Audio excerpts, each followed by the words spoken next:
Orang Kudus.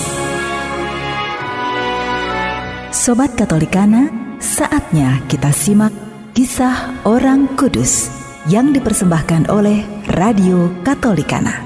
Penulis naskah Arif Setiawan.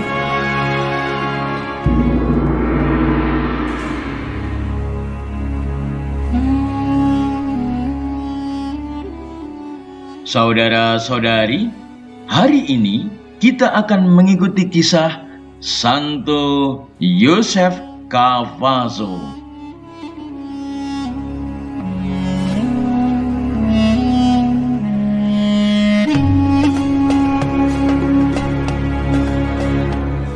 Yosef Cavasso lahir di Castelnuovo d'Asti di Piemonte 15 Januari 1811. Pendidikan menengahnya berlangsung di Chieri. Semula kawan-kawannya sering menghina dan mengolok-oloknya karena Yosef Cavasso badannya bungkuk dan kecil. Namun karena baik hati dan ramah, kawan-kawannya lama-kelamaan berbalik sayang dan mencintainya. Pada umur 20 tahun, Cavasso ditahbiskan menjadi imam. Untuk melanjutkan studinya, ia tinggal di kediaman pastor-pastor di Torino. Di sini ia diangkat menjadi pemimpin rumah dan menjadi pastor kepala.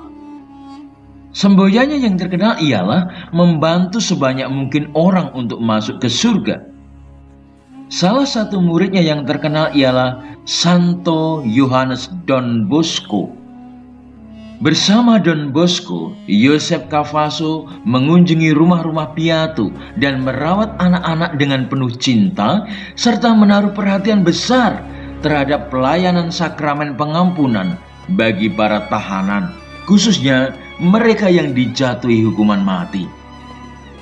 Kepada orang-orang ini, ia memberikan bimbingan rohani yang sungguh meneguhkan hati, sehingga mereka menjalani hukuman mati itu dengan iman yang teguh.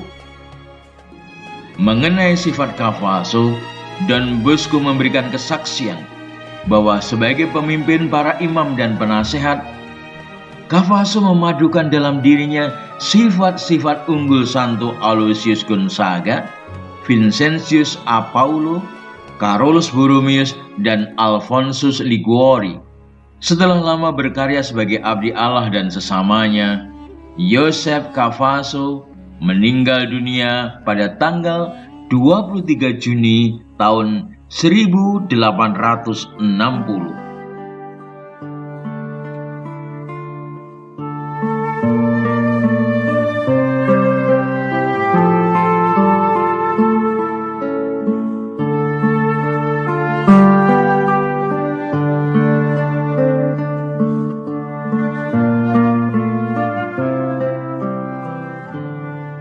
Saudara-saudari, ketika kita dalam keadaan sakit, selain berobat, jangan lupa untuk selalu berdoa memohon kesembuhan, dan tempatkanlah doa bukan pada yang terakhir, tetapi jadikanlah sebagai alat komunikasi yang bisa didahulukan sebelum kita melakukan yang lain. Rasul Filipus pergi ke salah satu kota di Samaria untuk memberitakan Mesias kepada orang-orang di situ. Sambil memberitakan Mesias, ia juga menyembuhkan banyak orang. Banyak orang yang kerasukan roh jahat dibebaskan oleh Filipus dalam nama Yesus. Dan juga banyak orang lumpuh dan orang timpang disembuhkannya. Berkat pewartaan Filipus dan juga berkat mukjizat-mukjizat penyembuhan yang terjadi, banyak orang mengalami sukacita. Kemudian mereka dengan bulat hati menerima Yesus Kristus sebagai Mesias. Mereka menerima Mesias, mereka disembuhkan, dan mereka mengalami sukacita. Yesus bersabda, "Semua yang diberikan Bapa kepadaku akan datang kepadaku. Dan barang siapa datang kepadaku, ia tidak akan kubuang. Setiap orang melihat anak dan percaya kepadanya beroleh hidup yang kekal, dan supaya aku membangkitkannya pada akhir zaman. Kita semua datang kepada Yesus karena Dia adalah roti hidup yang turun dari surga. Dia datang untuk memberikan kehidupan, harapan kepada yang putus asa, dan kesembuhan kepada yang sakit. Marilah kita berdoa. Tuhan Yesus Kristus, Engkau datang untuk memberikan sukacita kepada kami. Semoga sukacita yang kami peroleh mampu dibagikan kepada sesama kami, sehingga banyak orang mengalami kasih-Mu. Amin.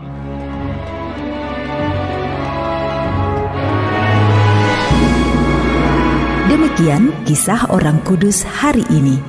Kisah orang kudus dapat Anda simak di Radio Katolikana setiap hari pukul 12 waktu Indonesia Barat dan pukul 19 waktu Indonesia Barat. Sampai jumpa di kisah orang kudus selanjutnya.